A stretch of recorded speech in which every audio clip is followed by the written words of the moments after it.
asalaamaaleykum sunu mbokku jullit yi asalaamaaleykum sunu mbokku taalibe yi asalaamaaleykum yéen ñi ngeen xamante ni dimanche bu jot ci waxtu bi yéen a ñuy déglu ak jàppandalu rajo bi nga xamante ne mooy sunu kër FM nekk fi nga xamante ni mooy Californie aux États-Unis d'Amérique nga xamante ni fi la ñuy defee chronique bi dimanche bu jot di leen fàttali nag sunu rajo bi nag mi ngi daw 24 heures sur 24. donc képp koo xamante ne bëgg na ko déglu mën na download app bi muy sunu kër FM ay émission yu am solo dinañ ko fay def sunu chronique tey bi nag dañu bëggoon tey ñu commencé jël ay kàddu njaal teg ko ci umma islamique bi teg ko ci loxoy Sénégal yëpp ginnaaw bi nga xamante ni sunu kilifa yu mag jóge waat nañu fi muy ki nga xamante ni mooy Hissène Habré nekkoon président bu Tchad doonoon daw làqu boo xamante ni dafa ñëw Sénégal lu ëpp fanweeri at du jullit boo xamante ni ñëpp témoigné nañu ak jullitam donc bu wàccee liggéey dañu koy jaale ñëpp di ko jaale soxnaam si Raymond Habré di ko jaale communauté bi yëpp waa Wakam ñi nga xamante ni ñoom la dëkkaloon du ñu dugg nag ci question politique yi parce que mën nañ ci wax lu bare bi nga xamante ni ñëw na fi nga xamante ni mooy Sénégal waaye rek dañuy wax ne Hissène Habré bi mu fi nekkee tubaab yi bëggoon nañu ko extrader wala ñu àtte ko ndax Tchad àtte na ko ba tëj ko giiru dundam waaye président Abdou Diouf dafa gàntu woon loolu waaw wax ne daal argument bi mu doon wax mooy réewu Sénégal réewu teraanga la réew moo xamante ni dañuy aar ñëpp ñoo xamante ni ñëw nañ fi te Hissène Habré bénéficié woon na statut de réfugié Ablaye Wade itam loolu la waxoon ni affaire bi Hissène Habré du mbiru justice la te justice Sénégal nee na ils sont incompétents bi président Macky Sall ñëwee nag ci la ñu jël Hissène Habré atte ko tëj ko mën nañu wax yu bari ci géopolitique bi li nga xamante ne amoon na diggante Hissène Habré ak américains yi diggante Hissène Habré ak France nga xamante ne France bi ñu yónnee seen émissaire bi pour mu négocier bi nga xamante ni jël na Tchad émissaire boobu Hissène Habré daf ko reylu muy benn capitaine militaire français mu ñëwoon te kàddu yu ñagas teg ko ci li nga xamante ne mooy Tchad yooyu yëpp incha allah danañ ci ñëw benn bis xëy na leeral mbir yooyu yëpp pour sénégalais yi gën a comprendre waaye dañuy wax ni Sénégal aussi du suuf si nga xamante ne rek Hissène Habré fi la tëdd xam ngeen ne Ahmadou Ahidjo premier président bu Cameroun mi ngi tëdd fii nga xamante ni mooy cimetière u Bakhia yu Dakaaru ndax xam ngeen ni dafa defoon comme ni Senghor def ci yeewu bàyyi pouvoir bi waaye bi ñu ko bàyyee jox ko Paul Biya bi nga xamante ni depuis 89 ba léegi moo doon président bu Cameroun Paul Biya itam bi mu ñëwee Sénégal Paul Biya daf ko jugé ni da koo tëj ngiru dundam mais moom mi ngi woon fii nga xamante ne mooy Sénégal ni bu faatoo nañ ko denc Sénégal waaye aussi xam ngeen ni Amadou Toumani Touré président bu Mali bi wàcc liggéey bërki démb bi nga xamante ne da doon dem Turquie di fàcc liggéey ci yoon bi moom itam bi militaires yi jëlee pouvoir bi Sénégal la ñëw waaye aussi 1981 Daouda Kayraba Diawara bi nga xamante ni ñoom ku koy Samba Sagna jëloon nañu pouvoir bi moom itam Sénégal la ñëwoon ngeen néggandi ko te li gën a yéeme sax mooy ku koy Samba Sagna wàcc na liggéey Sénégal matagul sax yaakaar naa ñeent wala juróomi at moom itam ñu ngi ko suul armée lu baax yi te biñ ko waree yóbbu pour faju ji nguuru Sénégal ci Macky Sall dafa bañ ni du génn réew mi donc ba nga xamante ne wàcc na liggéey fi nga xamante ne moom mooy Sénégal muy ku koy Samba Sagna ñooñu donc loolu moom lañ leen bëgg a wax incha allah li nga xamante ne nag mooy géopolitique liy expliquer lu bari ci loolu xëy na benn émission dinañ ko def waaye ñu ngi yëkkati kàddu njaal di ko teg ci loxo umma islamique bi pour Hissène Habré bi nga xamante ne wàcc na liggéey bi muy am juróom-ñaar fukki at ak juróom-ñeent waaw moom jógoon Tchad ci zone bi nga xam ne ñoo wax la Fayalardo muy zone bi nga xamante ne moom rek moo naat ci biir Tchad demoon na ba doon préfet bu Tchad doonoon na aussi koo xamante ni dafa demoon France jàngi waaw muy Hissène Habré di borom xam-xam di un homme intelligent tubaab yi ñoo ko wax donc wàcc na liggéey ñu suul ko Bakhia léegi aussi dañu bëgg a yëkkati loxoy njaal tekk ci koo xamante ni sunu nit la muy ki nga xamante ni mooy Alioune Badara Cissé maître Alioune Badara Cissé wàcc liggéey démb doon koo xamante ni aussi c'est un homme de valeur un homme de qualité un homme de conviction maître Alioune Badara Cissé bi nga xamante ni wàcc na liggéey bi muy am juróom benn fukki at ak ñett fi nga xamante ni moom mooy Sénégal maître Alioune Badara Cissé aussi doon un brillant homme parce que xam ngeen ni mi ngi jànge Ndar am baccalauréat avec mention gagné concours général ñëw université bu Dakar def fi langue ñaari at doog a dem France Saint-Étienne am fa li ñuy wax licence amaat fa licence en droit économique demaat fi nga xamante ni moom mooy Toulouse amaat fa maîtrise amaat fa licence ak maîtrise en langue doog a dem en Écosse jàngale fa jóge waat Écosse ñëw fi nga xamante ni nag moom mooy Sénégal jàngaat fi amaat fi sax beneen maîtrise en droit des affaires donc nag doon koo xamante ni aussi dellu na États-Unis fii ñu nekk muy Minnesota la nekkoon am fi benn bourse boo xam dañ ko mayoon fi la doone docteur d'état en droit ba bi mu delluwaat Sénégal yor ay responsabilité ci nguuru Ablaye Wade yoraat ko ci Macky Sall waaye doon nit koo xamante ni aussi kàddoom benn la ci li nga xamante ni moom la doon jëmale ci président de la République na ngeen yërëm askan wi te na ngeen waxtaan du juboo donc maître Alioune Badara Cissé boobu aussi lu rafet loolu mu doon wax yàlla na ko yàlla fay waaye suñu mbokk yi tey nag dañu mënul bañ a jaale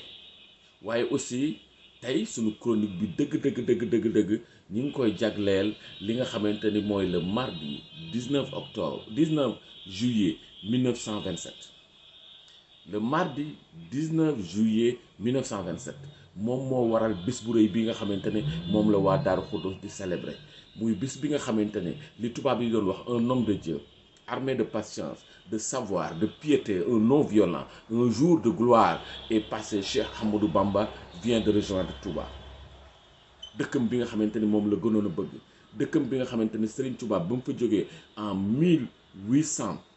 1895 dem Mbàkke Baari Jolof musu faa duggaat te bëggoon na faa ñëwaat waaye jour boobu mooy bis bi nga xamante ni yóbbu nañu Cheikh Ahmadou Bamba fi nga xamante ni moom mooy Touba mu wuy ji sunu borom. nga xam ni mag ñi nga xamante ni ñoo nekkoon ci njaareem bi ñu toogee ba xamante ni dégguñu sëñ bi mu yëglu fenn dañoo yónnee woo ki nga xamante ni mooy Cheikh Mouhamadul Moustapha Al Karim taawam bu baax bi mu ñëwee bunt bu mu fëgg rek ni asalaamualeykum kenn du ko wuyu ba fekk Serigne Touba fi nga xamante ni fi la tëdd waajal boppam jël xasida boobu ñuy wax xaatimatu munaa jaati bil xatti teg ci dënnam jël benn këyit bind ci inna lillahi wa inna ilayhi raaji'uun bis boobu di bis boo xamante ne ñëpp jaaxle nañu ndaxte du loo xamante ne nit ñi dugaloon nañ ko incha allah dinañ ñëw nag ci li nga xamante ne rek mooy képp ki nga xamante ne nekkoon nga Sénégal muy tubaab yi muy sëriñ si muy doomu buur yi muy taalibe yi muy ñëpp ñi nga xamante ne ñoo nekkoon Sénégal kenn ku ci nekk rek sa njaaxle ak sa njaaxare fi nga xamante ne fi la tolloon ñenn ñi di bàkku ñenn ñi ndax yoonu sëriñ Tuubaa yi fi lay yem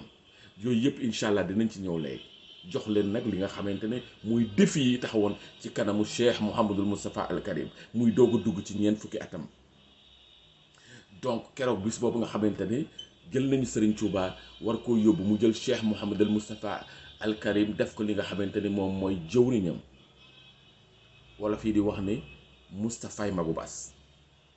mooy magu Cheikh Mouhamadul Bachir mi nga xamante ni moo ñu indil Cheikh Mouhamadul Mountakha Mbacké mi ñu ñaan mu yàgg fi loolu te wér bis boobu ñu yóbbu Serigne Touba fi nga xamante ni moom mooy Touba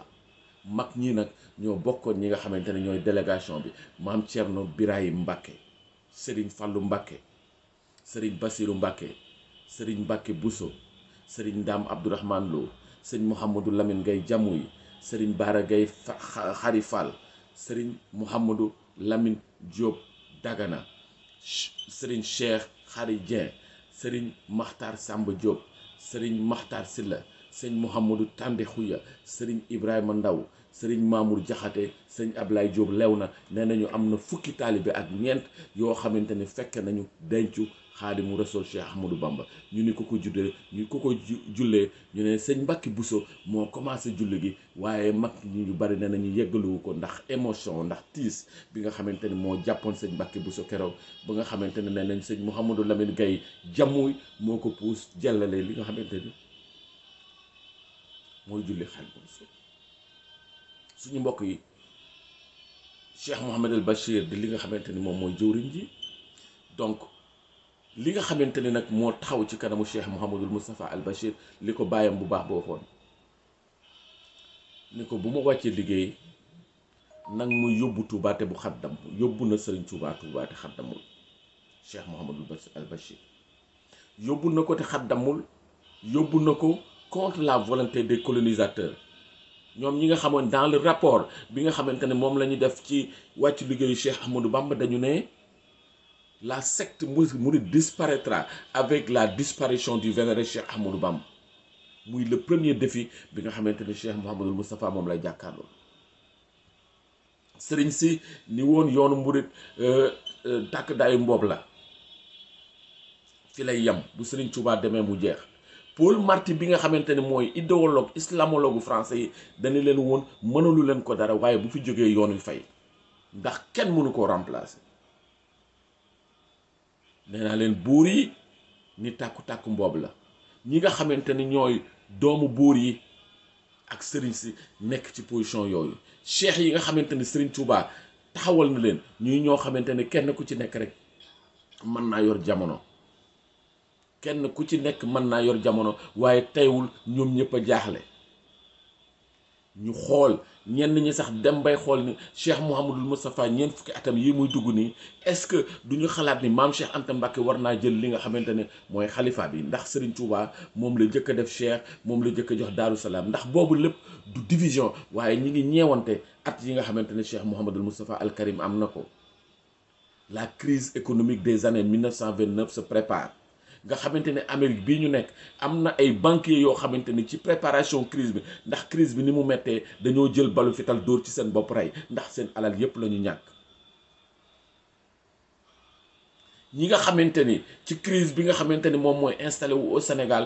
li nga xamante ni sénégalais yi daawuñu sol ay yére ñu ci bare amuñu ko saaku la ñuy woddoo di nga dugg ci kër doo gis borom kër gi mënuñu koo génne ndax amul lu mu koddaayoo. benn yëri nit ñi dañ koy abbante donc contexte boobu la Cheikh Mouhamadul Moustapha Al Karim jële li nga xamante ni mooy héritage yu Cheikh Ahmadou Bamba war a réaliser nag beneen œuvre bi yóbbu na Serigne Touba te xat damul mu war a jël li nga xamante ne mooy jumaay Touba waaye dem méthode ak organisation moo tax Paul Marty bi nga xamante ni noonu l'islam la noonu yoonu murid la nga xamante ni islamologue la mun nañu wax ci lu bari ci moom moo ni attention moo ko wax ko leen attention Cheikh Mouhamadou Moustapha malgré son jeune âge est très intelligent il est instruit mais il est aussi timide waxam bariwul donc Cheikh Mouhamadou Moustapha jël yoon bi ci contexte boobu nga xamante ni moom war ko tabaxal li nga xamante ni mooy jumaay Touba mu dem nag ak organisation ak méthode ni bu ñuy tabax jumaa wu Sëñ Touba li njëkk mooy d'abord il faut sécuriser l'espace il faut que ñu wutal Touba un titre foncier mu wutal Touba un titre foncier sur 5 kilomètres carrés mais c'est la première condition qu'il faut régler ça c'est l'organisation et la méthode. Deuxième bi mu ni une fois que ñu def li nga xamante ne mooy suuf si nañu leen demander il a déjà le titre foncier mu demander Touba bi ni ko mosquée Touba mën nañ ko tabax mais amul lenn loo xamante ne mooy transporter les matériaux il faut faire le rail. On n'a jamais vu à travers le monde benn communauté boo xamante ne tabax nañu raay wala yoon pour construire une mosquée la maison de Dieu amul moo tax bi événement Covid-19 bi amee bu jumaay Touba tëjoon àddina tukki ndax mag ñi da leen a jaraloon lu rëy ñu ni deuxième chose qu'il faut faire murit bu nekk na joxe téeméer ak juróom-ñett mooy 28 en fait c'est le nombre Touba. ba pare pour la première fois dans l'histoire de l'islam ay nit créer ay dëkk pour construire une mosquée pour préfinancer la construction d'une mosquée Touba rek la am amul à travers le monde Makka ba Médina ba Asie amul fenn foo xamante ne ay nit créer nañu dëkk pour créer une mosquée rendre une maison à Dieu donc nit ñi di cotiser ñaar fukk ak juróom-ñett ci contexte crise bi tubaab bi ni loolu doyul daal ni Cheikh Mouhamadul Moustapha raay bi suuf si muy jaar ba Touba njaareem ba Touba lépp dama la koy jaay ñu évaluer ko muy 10 millions ci moment boo xam ne moment de crise mu jox leen 10 millions ñu ni ko déedéet loolu doyul képp koo xamante ne da ciy liggéey même bu fekkee seeni taalibe la da nga leen di recruter ñu recruter 700 la ci ëpp lépp maam Cheikh Ibrahima Fall Lamp moo ko joxe ñu ni 700 personnes yi da nga leen di fay par jour. mu d'accord fay taalibe yi par jour mais li gën a yéeme mooy taalibe yi bu ñu liggéeyee ba ngoon jëlaat xaalis boobu jox ko addiya ak seeni jooy tubaab yi ni loolu doyul léegi ñi nga xamante ni ñoo ci liggéey lépp yàpp ak ceeb la ñuy lekk dans un contexte de crise